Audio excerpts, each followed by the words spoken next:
Bismillahirrahmanirrahim. Assalamualaikum warahmatullahi wabarakatuh. Perkenalkan, nama saya Tartilah dengan NIM 2011081. Oke, baiklah. Pada kesempatan kali ini saya akan mempresentasikan makalah tentang hadis tentang ruang lingkup pendidikan Islam. Apa saja sih ruang lingkup pendidikan Islam? Dan apa saja hadis-hadis yang mencakup tentang ruang lingkup pendidikan Islam? Hadis tentang ruang lingkup pendidikan. Pendidikan Islam sebagai ilmu mempunyai ruang lingkup yang sangat luas, karena di dalamnya banyak segi-segi atau pihak-pihak yang ikut terlibat, baik langsung atau tidak langsung. Adapun ruang lingkup pendidikan Islam antara lain, yang pertama, tujuan pendidikan. Tujuan pendidikan hendaknya hanya untuk menjadi orang yang berilmu, pembelajar, pendengar, dan pecinta ilmu. Pada sebuah hadis yang diriwayatkan oleh Baihaqi, Rasulullah Shallallahu Alaihi Wasallam bersabda, "Jadilah engkau orang yang berilmu, pandai atau orang yang belajar, atau orang yang mendengarkan ilmu, atau yang mencintai ilmu, dan janganlah engkau menjadi orang yang kelima, maka kamu akan." Yang kedua, yaitu peserta didik. Saat ini, pendidik diposisikan sebagai fasilitator atau mediator yang bertugas memfasilitasi atau membantu siswa selama proses pembelajaran berlangsung. Pendidik tidak lagi dianggap sebagai satu-satunya sumber informasi, sebab informasi juga bisa diperoleh dari peserta didik.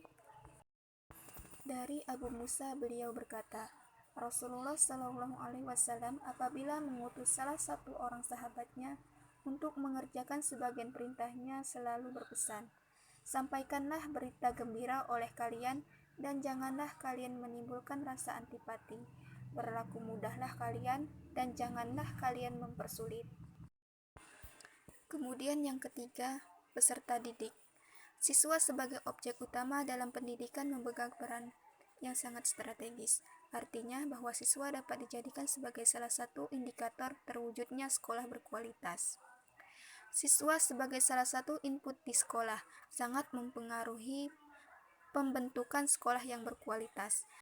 Sehubungan dengan ini ditemukan satu hadis dari Abdullah bin Mas'ud radhiyallahu anhu bahwa Rasulullah shallallahu alaihi wasallam bersabda, "Tidak ada iri hati kecuali kepada dua orang, yaitu orang yang diberi Allah harta kemudian dipergunakannya dalam kebenaran, dan orang yang diberi Allah hikmah atau ilmu kemudian dipergunakannya dengan baik dan diajarkannya." Nah, yang keempat, metode pendidikan. Dari Abu Burdah dari Abu Musa, ia berkata, Rasulullah Shallallahu Alaihi Wasallam ketika mengutus salah seorang sahabat di dalam sebagian perintahnya, Rasulullah Shallallahu Alaihi Wasallam bersabda, "Berilah mereka kabar gembira dan janganlah mereka dibuat lari, dan permudahkanlah manusia dalam soal-soal agama dan janganlah mempersukar mereka." Hadis riwayat Muslim. Yang kelima, materi pendidikan Islam. Materi pendidikan Islam yang harus dipahami oleh peserta didik adalah Al-Quran, baik keterampilan membaca, menghafal, menganalisa, dan sekaligus mengamalkan ajaran-ajarannya dalam kehidupan sehari-hari. Hal ini dimaksudkan agar ajaran yang terkandung di dalam Al-Quran tertanam dalam jiwa anak didik sejak dini. Di dalam materi pendidikan harus memasukkan materi akidah, ibadah, dan ilmu umum lainnya.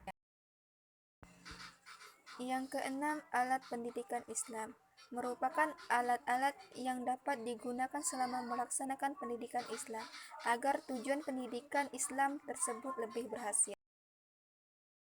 Kemudian yang terakhir, evaluasi.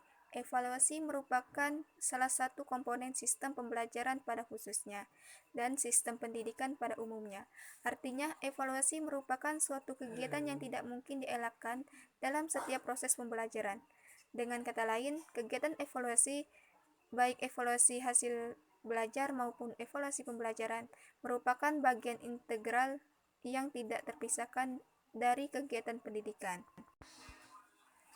Ada satu hadis yang menggambarkan tentang evaluasi pendidikan, yaitu yang artinya dari Abu Hurairah radhiyallahu anhu, beliau berkata, Rasulullah Shallallahu Alaihi Wasallam bersabda, sesungguhnya Allah tidak memandang dan menilai dari tubuh dan gambarmu atau kualitas.